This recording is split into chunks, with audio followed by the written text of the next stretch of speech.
Ada seorang anak kecil, pengamen jalanan, tahu-tahu diundang oleh istana negara.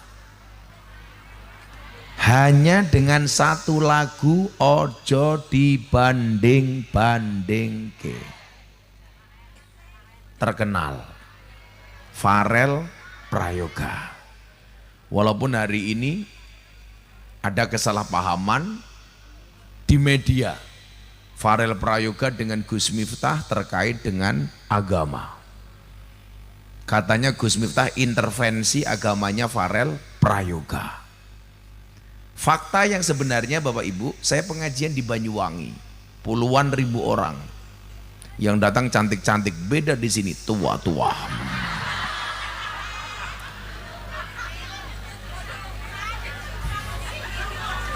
Ya maklum kiai penggantinya tua.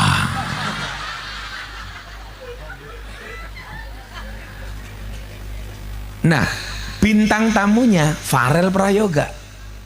Dia datang dengan baju muslim, dengan kopiah, kemudian dia membaca sholawat. Wajar kan kalau saya tanya, Mas Farel bisa ngaji apa enggak? Dia bilang enggak bisa. Kemudian nyanyi lagu ojo dibanding-bandingke. Saya bilang, ya kamu ngaji dong, kan kamu terkenal, harus banyak bersyukur. Ada tulisan dari panitia dikasih saya, Gus mohon maaf, Farel Prayoga non Islam. Karena panitia bilang dia non Islam, saya minta maaf dong, karena saya tadi bertanya apakah kamu bisa ngaji apa tidak. Kemudian saya tanya, Farel agama kamu apa? Dia jawab privasi. Akhirnya jawaban Gus Miftah apa? Apapun agamamu Farel, tolong jadilah hamba Tuhan yang taat. Pertanyaan saya, salah nggak ucapan Gus Miftah? Enggak. Artinya kalau Anda Muslim, jadilah Muslim yang taat. Kalau Anda Kristen, Kristen yang taat. Hindu Buddha yang taat. Kalau Pak Kiai ini agamanya apa? Dharma Gandul. Kalau dia bukan Dharma Gandul, Gandul Mbah Darmo.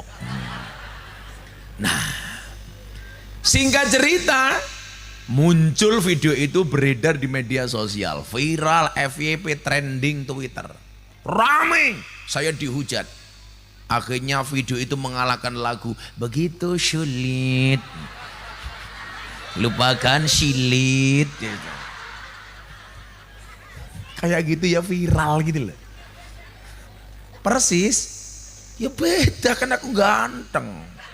Pada kayak Samsudin, saya Putin. Tapi mendingan rabi karo santrine dewek. Kayaknya santrine khilaf. Wis tua bojone enom. Ora apa-apa. Rezeki ya. Yang penting Pak Kiai Saifuddin jangan kena penyakit gula. Karena laki-laki itu walaupun uangnya banyak, tapi kalau penyakit gula bahaya. Nggak bisa ngaceng. Nah, Bapak Ibu, akhirnya kemudian beredar bahasa yang muncul di media apa? Di Twitter, di Instagram, di TikTok, Gus Miftah intervensi agama Farel. Padahal yang terjadi tidak. Saya hanya mengatakan apapun agamamu tolong jadi hamba yang taat. Nah Bapak Ibu, menjadi masalah kemudian adalah ketika ada orang mengatakan jawaban Farel keren. Ditanya agamanya apa? Privasi. Coba sekarang kita lihat. Benar nggak agama itu privasi? Boleh saya pinjam KTP, yang bawa KTP di sini siapa? Haryo bawa KTP ya? Coba kita lihat. Nah, kalau Bapak Ibu punya KTP, kalau Pak Kiai Saifuddin pengen nggak mati gampang, bikinlah KTP seumur hidup, maka nggak mati-mati. Atau jadilah orang budak, nggak akan mati. Kenapa? Karena nggak pernah dengar ketika dipanggil oleh Allah yang Maha Kuasa. Maka kita doakan Kiai Saifuddin panjang umur. Artinya orang sedunia mati, Saifuddin hidup sendiri. Coba kita lihat Identitas dalam KTP Bapak Ibu. Semuanya punya KTP yang sudah berumur ya. Ya. Nama Firman Haryo Susilo. Tempat tanggal lahir ada. Jenis kelamin ada. Alamat ada. Agama ada. Agama Islam. Pertanyaan saya, kenapa dalam KTP dicantumkan agama? Karena agama itu bukan privasi. Kalau memang agama itu privasi, untuk apa ada kolom agama dalam KTP? Toh ini bisa diakses. Hari ini yang KTP-nya Islam, saya doakan masuk surga. KTP-nya.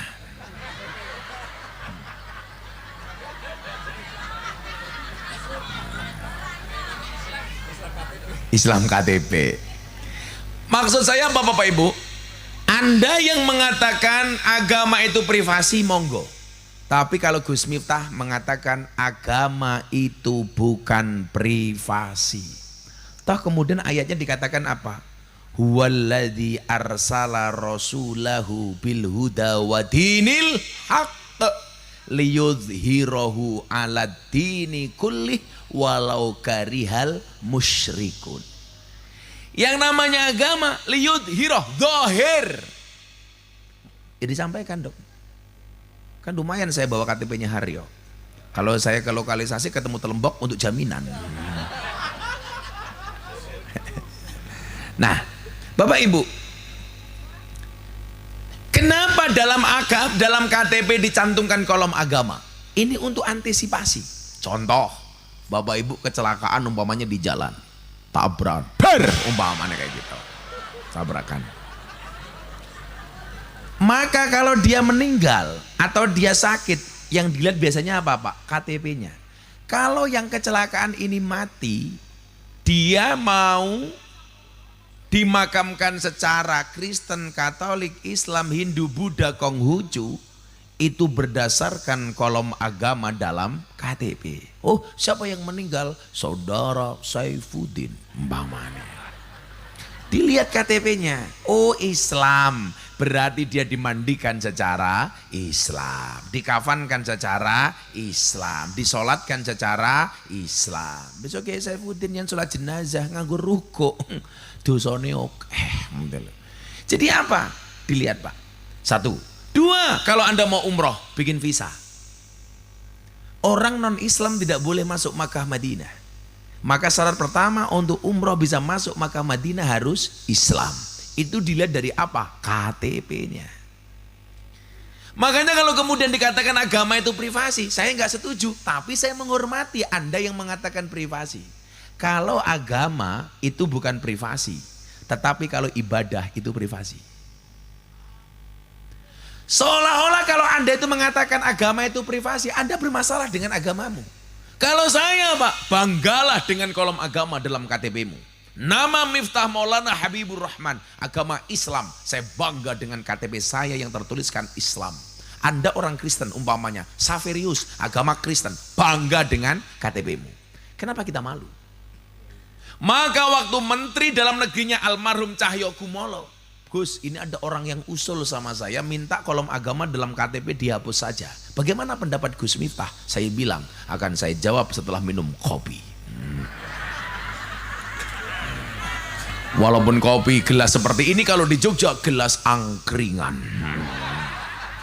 Jadi kiainya viral, cangkemnya kayak cangkem angkringan.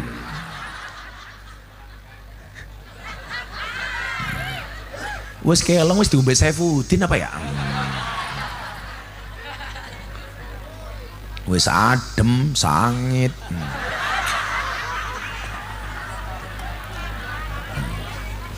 Kenapa saya harus ngopi? Karena hidup butuh inspirasi, bukan halusinasi. Ya. Apa jawaban saya terhadap pertanyaan Bapak Cahyokumolo waktu itu masih Menteri Dalam Negeri? Saya jawab, Pak Menteri, saya tidak setuju kalau kolom agama dalam KTP dihapus. Alasannya apa Pak Kiai dihapus? Katanya kolom agama dalam KTP itu diskriminasi. Saya bilang, diskriminasinya dari mana? Uang semua agama yang diakui oleh undang-undang dicatat dalam KTP kok. Gak ada diskriminasi. Justru ini identitas. Maka saya nggak setuju kalau kolom agama dalam KTP dihapus. Tapi Kalau yang dihapus kolom kawin atau belum kawin, saya setuju. Kan lumayan. Kan bujang terus. Jadi Saifuddin iso golek telembok maning.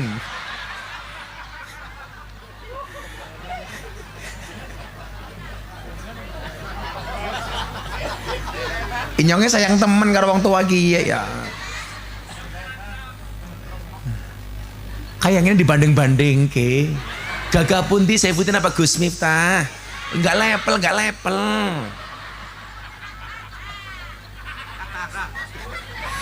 Kalau yang ngomong gagah Saifuddin matanya katarak.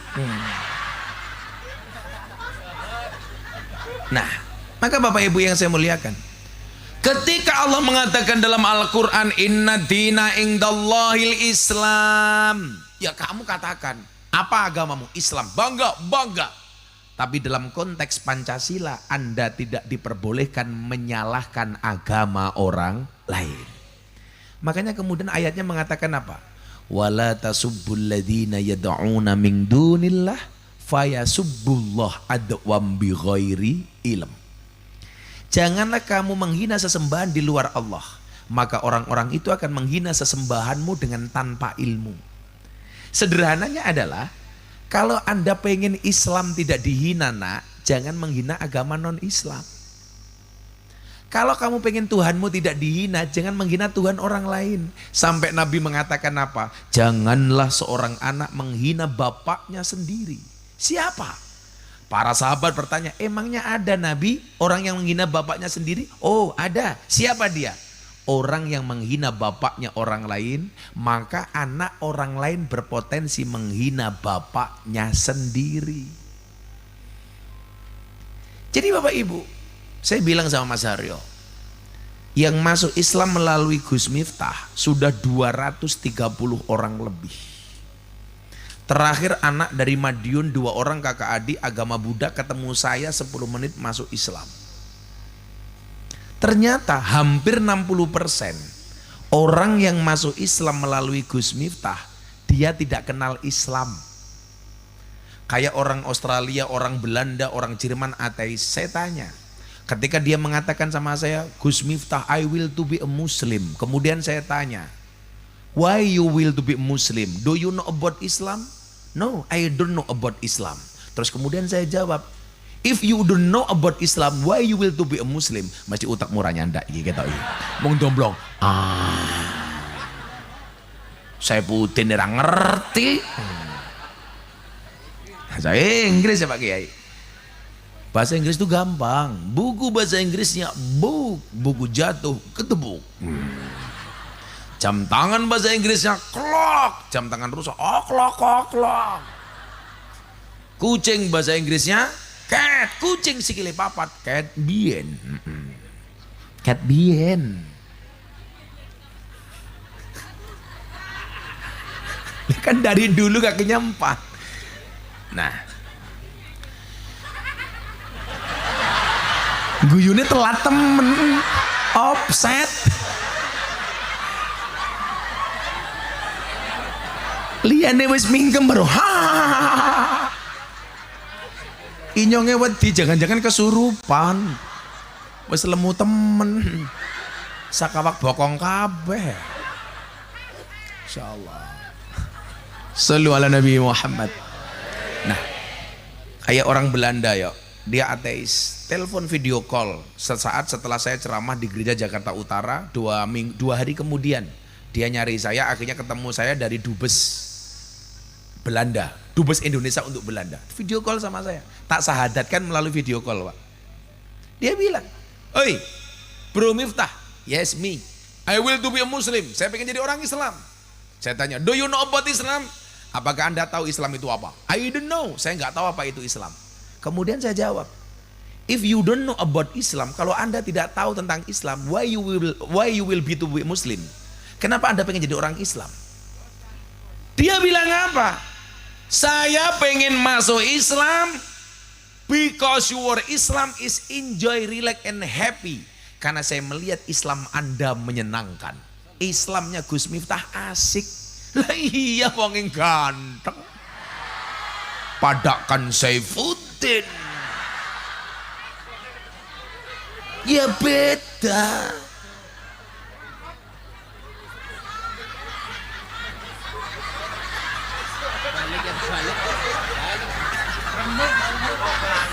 Ya aja balik. Balik udah diamplopi panitia.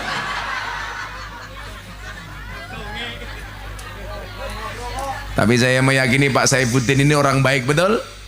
Maka saya berwasiat, tolong Pak Saifuddin jangan dikubur sebelum mati.